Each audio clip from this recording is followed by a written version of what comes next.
Hello friends. आज की इस क्लास में आप सभी के लिए सुनिए हिंदी का जो है ना 30 क्वेश्चन पढ़ाने वाले हैं। ये सभी क्वेश्चन प्रीवियस ईयर क्वेश्चन है फ्रेंड्स। ये मेरा क्वेश्चन नहीं है, ये पूछा गया क्वेश्चन है। ठीक है, इसमें 30 क्वेश्चन होगा। अच्छे से पढ़िएगा और सभी का आंसर आपको देना है।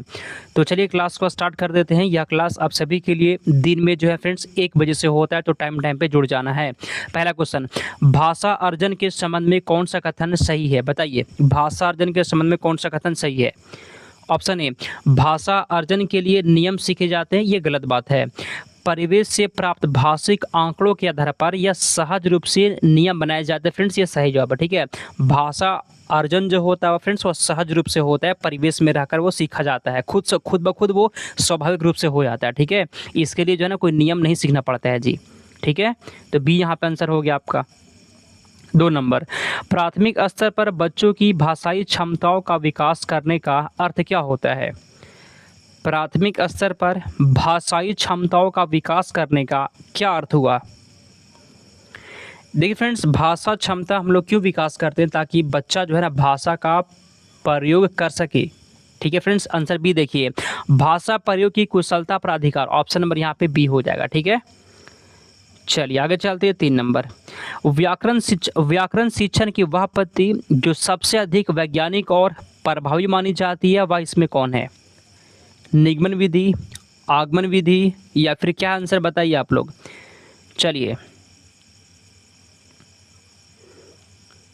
तो फ्रेंड्स सुन लीजिए आप लोग, आगमन विधि फ्रेंड्स सबसे अच्छा होता है। ठीक है जी, आगमन विधि सबसे अच्छा होता है, बी आंसर हो जाएगा।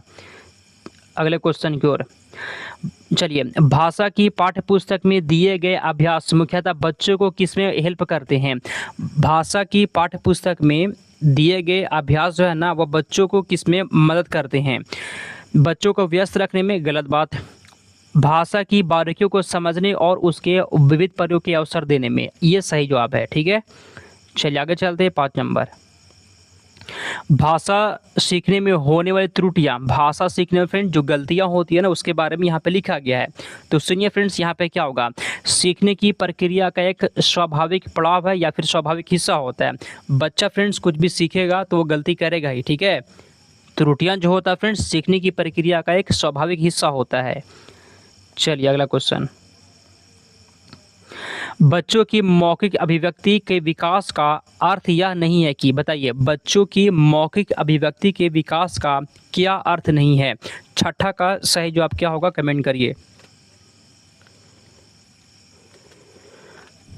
कहानी सुनकर शब्द सा दोहराना, फ्रेंड्स ये जो है ना ये अर्थ नहीं है जी, ये फ्रेंड बिल्कुल भी नहीं होना चाहिए फ्रेंड्स, यही आपका आंसर हो जाएगा। देख लीजिए कौन अर्थ नहीं है।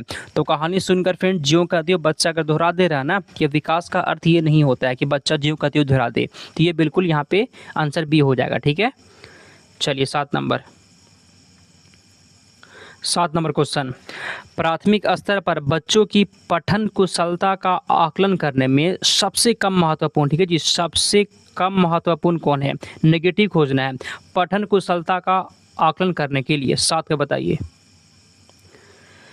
अर्थ का अनुमान लगाना, ये सही है। अक्षर पहचाना, ये भी सही है। देखिए फ्रेंड, तीव्र गति से पढ़ना, ये फ्रेंड सबसे कम जो है ना, ये सबसे कम है जी। जरूरी नहीं है कि बच्चा तेज गति से ही पढ़े। आंसर यहाँ पे आपका सी हो जाएगा। ठीक है, 8 नंबर, गृहकार्य मतलब होमवर्क देने के संबंध में कौन सा कथन सबसे उचित है? गृहकार्य देने के संबंध में कौन सा कथन सबसे अच्छा है? गृहकार्य देना अति आवश्यक है, ऐसा भी नहीं है। बच्चों की क्षमताओं और स्तर के अनुसार गृहकार्य दिया जाना चाहिए, बिल्कुल ये फ्रेंड सही जवाब है। बच्चा को जब होमवर्क देंगे ना वह उसके स्तर के अनुसार देंगे, उसका लेवल के अनुसार देंगे, उसके क्षमता के अनुसार देंगे। ठीक है, आंसर बी हो जाएगा। 9 नंबर, प्राथमिक स्तर पर भाषा शिक्षण का सर्वोपरि उद्देश्य क्या होता है? भाषा सीखने का फ्रेंड्स सर्वोपरि उद्देश्य क्या है? आंसर यहाँ पे ए हो जाएगा, विभिन्न स्थितियों में भाषा का प्रभावी प्रयोग करके सीखना। ठीक है, आंसर यहाँ पे ए हो जाएगा। भाषा एक कैसा विषय है? भाषा एक कैसा विषय है? सैद्धांतिक, व्यवहारिक, जटिल या फिर नीरस? तो यहाँ पे फ्रेंड्स 10 नंबर क्वेश्चन का हो जाएगा फ्रेंड्स, यह जो है ना व्यवहारिक विषय है, आंसर आपका बी हो जाएगा।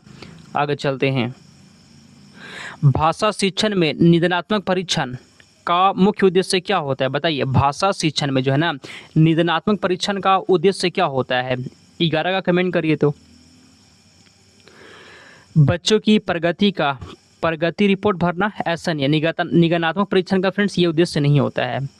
बच्चों की भाषाई त्रुटियों और कठिनाइयों को मूल कारणों को जानना फ्रेंड्स ये बिल्कुल यहाँ पे सही जवाब हो जाएगा। आगे चलते 12 भाषा अर्जन में, ठीक है जी, भाषा अर्जन में बच्चे भाषा को कैसे सीखते हैं। भाषा अर्जन में क्या होता है बताया था आपका फ्रेंड। भाषा अर्जन कैसा होता है, स्वाभाविक होता है और सहज रूप से सीखते हैं। तो आंसर यहाँ पे ऑप्शन नंबर ए हो जाएगा, स्वाभाविक और सहज रूप से सीखते हैं भाषा अर्जन में। नेक्स्ट क्वेश्चन 13 सस्वर वाचन, ठीक है जी, सस्वर वाचन का मुख्य उद्देश्य क्या होता है। लॉर्ड रीडिंग का मुख्य उद्देश्य क्या होता है। मौन रहकर पढ़ना ऐसा नहीं है। बच्चों में पढ़ने संबंधी झिझक और डर का समाप्त करना। आंसर यहाँ पे आपका बी हो जाएगा।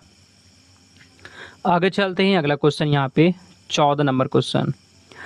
उच्च प्राथमिक स्तर पर भाषा सीखने सिखाने की प्रक्रिया में किसकी महत्वपूर्ण भूमिका होती है। ठीक है, देखिए फ्रेंड्स क्या बोला गया है कि भाषा सीखने और सिखाने की प्रक्रिया में किसकी सबसे महत्वपूर्ण भूमिका होती है।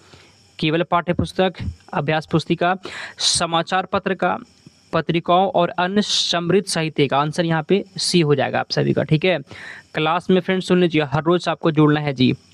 ठीक है, अगर आप जो है ना एग्जाम तक जुड़े रहते हैं ना, आपका तैयारी बहुत अच्छा हो जाएगा। अगर आप पहले से फेल हो रहे या पहली बार आपका है फ्रेंड्स, इस चैनल को आप पकड़ लीजिए, पढ़िए और फ्रेंड्स जो हम पढ़ा दिए ना उस क्लास को भी देखिए। ज़्यादा से ज़्यादा क्वेश्चन को आपको प्रैक्टिस करना है। जो गलती होता है उसको आप फ्रेंड्स लिखिए कॉपी में, गलती कहाँ हुआ कैसे हुआ उसको आप अच्छे से देखिए। ठीक है, तभी आपका एग्जाम निकल पाएगा। अगला, भाषा की कक्षा में प्रिंट समृद्ध परिवेश से क्या तात्पर्य है। प्रिंट समृद्ध परिवेश का क्या मतलब होता है। आंसर यहाँ पे देखिए, कक्षा की दीवारों पर रंगीन चित्र बनाना ऐसा नहीं है। कक्षा में बच्चों के स्तर के अनुकूल चार्ट, कविताएं, कहानियां आदि को प्रदर्शित करना। आंसर बी हो जाएगा। ठीक है, आगे चलते हैं फ्रेंड्स, अगला क्वेश्चन यहाँ पे 16। चलिए इसका आंसर यहाँ पे दीजिए 16। कहानी सुनना प्राथमिक स्तर पर भाषा शिक्षण का एक महत्वपूर्ण अंग है। क्योंकि बताइए, कहानी सुनना जो है ना प्राथमिक स्तर पर भाषा शिक्षण का एक महत्वपूर्ण अंग है। ऐसा क्यों। यह बच्चों को अनुशासन में रखता है, ऐसा नहीं है। यह बच्चों की कल्पनाशीलता और तार्किक सोच का विकास करता है। ये फ्रेंड्स ये बिल्कुल सही जवाब है। जिसका भी 16 का भी आ गया है फ्रेंड्स, बिल्कुल यहाँ पे आंसर आपका सही है। अगला क्वेश्चन, भाषा शिक्षण में दृश्य श्रव्य सामग्री का मुख्य प्रयोजन क्या है। 17 का आंसर यहाँ पे क्या होगा। दृश्य श्रव्य सामग्री का मुख्य प्रयोजन क्या है। ऑप्शन ए पढ़िए, बच्चों की विभिन्न ज्ञानेंद्रियों को सक्रिय कर सीखने में मदद करना। आंसर यहाँ पे ए हो जाएगा। आगे चलते हैं फ्रेंड्स अगले क्वेश्चन की ओर। सतत और व्यापक मूल्यांकन के अंतर्गत किस बात पर सर्वाधिक बल दिया जाता है। 18 का फ्रेंड्स कमेंट करिए। तो सतत और व्यापक मूल्यांकन के अंतर्गत किस बात पर सबसे ज़्यादा बल दिया जाता है। ए ऑप्शन ए, बच्चों द्वारा की जाने वाली त्रुटियां की सूची बनाने पर। गलत है। विभिन्न संदर्भों में भाषा प्रयोग की क्षमता का निरंतर आकलन करने पर। ये सही जवाब है फ्रेंड्स, ऑप्शन नंबर बी हो जाएगा। 19 नंबर, भाषा की प्रकृति के संबंध में कौन सा कथन त्रुटिपूर्ण है। बताइए। चलिए फ्रेंड्स, इसमें से कौन सा ऑप्शन गलत है। 19 का बताइए जी। भाषा एक नियमबद्ध व्यवस्था है फ्रेंड्स, ये सही है। ये गलत नहीं है, ये सही हो जाएगा। ठीक है, आगे बढ़ते हैं। भाषा का जितना अधिक प्रयोग किया जाए उस पर उतनी ही पकड़ मजबूत होती है। फ्रेंड्स ये भी सही है। आपसे क्या पूछ रहा है, कौन सा कथन त्रुटिपूर्ण है, कौन सा कथन गलत है। गलत वाला आंसर होगा। ठीक है, आंसर ये मत लगाइएगा। भाषाएं एक दूसरे के सानिध्य में फलती फूलती है, तो ये भी सही है। आंसर अब ये नहीं हुआ। ठीक है, डी पढ़िए। भाषा एक पूरी तरह से स्थिर और अपरिवर्तनीय व्यवस्था। फ्रेंड्स ये ऐसा नहीं है, यही त्रुटिपूर्ण है। तो आंसर यहाँ पे आपका डी हो जाएगा। ठीक है, आगे चलते हैं 20 नंबर। उच्च प्राथमिक स्तर पर बच्चों की भाषाई क्षमता के आकलन में पोर्टफोलियो क्यों महत्वपूर्ण होता है। बताइए, पोर्टफोलियो महत्वपूर्ण क्यों है जी। 20 का बताइए। यह बच्चों के क्रमिक भाषाई विकास का एक प्रामाणिक रिकॉर्ड प्रस्तुत करता है। आंसर बी हो जाएगा। ठीक है, अगला क्वेश्चन 21 नंबर। बच्चे अपने सामाजिक सांस्कृतिक परिवेश से भाषा ग्रहण करते हैं, यह कथन किस मनोवैज्ञानिक के सिद्धांत पर आधारित है? बच्चे अपना सामाजिक सांस्कृतिक परिवेश से भाषा ग्रहण करते हैं, परिवेश से भाषा ग्रहण करते हैं, यह कथन किस मनोवैज्ञानिक के सिद्धांत पर आधारित है? आंसर यहाँ पे हो जाएगा, कमेंट करिए। 21 नंबर क्वेश्चन का भी है फ्रेंड्स वाइगोस्की। ठीक बताए थे कि जहां पर भी समाज संस्कृति हो जाएगा ना वहां पे वाइगोस्की आंसर होगा। ठीक है, 22 नंबर क्वेश्चन। भाषा की कक्षा में बहुभाषिकता को किस रूप में देखा जाना चाहिए? बताइए, बहुभाषिकता को किस रूप में देखा जाना चाहिए? 22 का आंसर या फ्रेंड्स समृद्ध संसाधन के रूप में। ठीक है जी, बहुभाषिकता क्या होता है? एक संसाधन के रूप में होता है। 23 नंबर। उच्च प्राथमिक स्तर पर व्याकरण शिक्षण की आगमन विधि में क्या होता है? उच्च प्राथमिक स्तर पर व्याकरण शिक्षण की आगमन विधि में क्या होता है? 23 नंबर क्वेश्चन का बताइए। व्याकरण शिक्षण की आगमन विधि में क्या होता है फ्रेंड्स? पहले जो है ना एग्जाम्पल देंगे, पहले उदाहरण देंगे फिर नियम।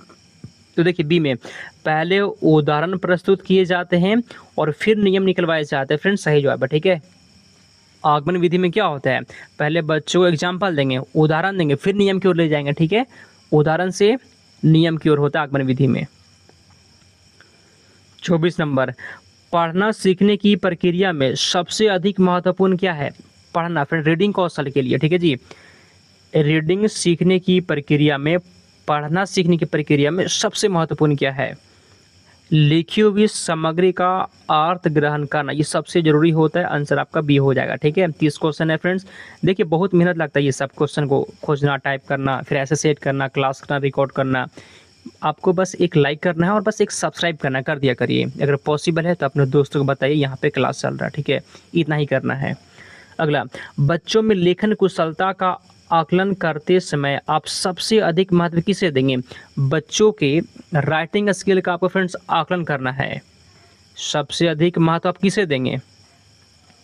सुंदर लिखावट और वर्तनी की शुद्धता ऐसा नहीं है, विचारों की अभिव्यक्ति और मौलिकता को, ये सबसे सही होता है जी। विचारों की अभिव्यक्ति और मौलिकता, जहां जहां भी ये मौलिकता वर्ड आ गया ना वो ऑप्शन सही हो जाएगा। ठीक है, मातृभाषा के संबंध में कौन सा कथन सही है? बताइए, मातृभाषा के संबंध में कौन सा कथन सही दिया गया है?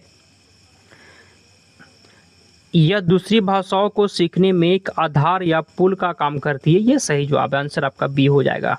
आगे चलते हैं 27 नंबर क्वेश्चन। एकांकी। ठीक फ्रेंड्स, एकांकी पढ़ाते समय एक शिक्षक के लिए सबसे प्रभावी तरीका क्या होता है? कमेंट करिए। 27 का आंसर बच्चों से अलग अलग पात्रों में संवाद बुलवाना और रोल प्ले करवाना। आंसर यहाँ पे आपका ए हो जाएगा। अगला क्वेश्चन, भाषा शिक्षण किस विधि में मातृभाषा को शामिल नहीं किया जाता है? भाषा शिक्षण के किस विधि में जो है ना मातृभाषा को शामिल नहीं किया जाता है? तो इस विधि में कौन विधि है फ्रेंड्स? डायरेक्ट मेथड में जो है ना मातृभाषा का प्रयोग नहीं होता है। ठीक है, इसे प्रत्यक्ष विधि कहते हैं। 29 त्रिभाषा सूत्र। ठीक है, ये त्रिभाषा सूत्र के अनुसार भारत के स्कूलों में अध्ययन की जाने वाली पहली भाषा होनी चाहिए। 29 का बताइए तो। ठीक है, त्रिभाषा सूत्र के अनुसार भारत के स्कूलों में अध्ययन की जाने वाली पहली भाषा कौन सा होना चाहिए? तो पहली भाषा फ्रेंड आपका क्षेत्रीय भाषा होना चाहिए। लास्ट क्वेश्चन, बच्चों में भाषाई आकलन के लिए ओपन एंडेड मुक्त अंत वाले प्रश्न क्यों आवश्यक होते हैं? बताइए। क्योंकि इनका केवल एक ही निश्चित उत्तर होता है, ऐसा नहीं है जी। जो क्वेश्चन में फ्रेंड जो क्वेश्चन ओपन एंडेड होता है उसमें ढेर सारे उसके आंसर हो सकते हैं। ठीक है, उसका निश्चित उत्तर नहीं होता है। आगे पढ़ते हैं। क्योंकि ये बच्चों को अपने मौलिक विचारों और भाषा प्रयोग को खुलकर व्यक्त करने का अवसर देता है, ये सही जवाब है। 30 नंबर क्वेश्चन का भी हो गया। 30 में आप लोग कितना सही कर दिया और क्लास कैसा लगा? क्लास अच्छा लगा है एक लाइक करना फ्रेंड्स, चैनल को सब्सक्राइब करना है। ये PDF अगर आपको लेना है तो टेलीग्राम से जुड़ जाइए फ्रेंड्स, वहीं पे आपको हम ये दे देंगे। ठीक है, क्लास कैसा लगा कमेंट करिएगा और 30 में आप कितना सही कर दिया। ठीक है, चलिए समाप्त करते हैं, मिलते हैं अगले क्लास में।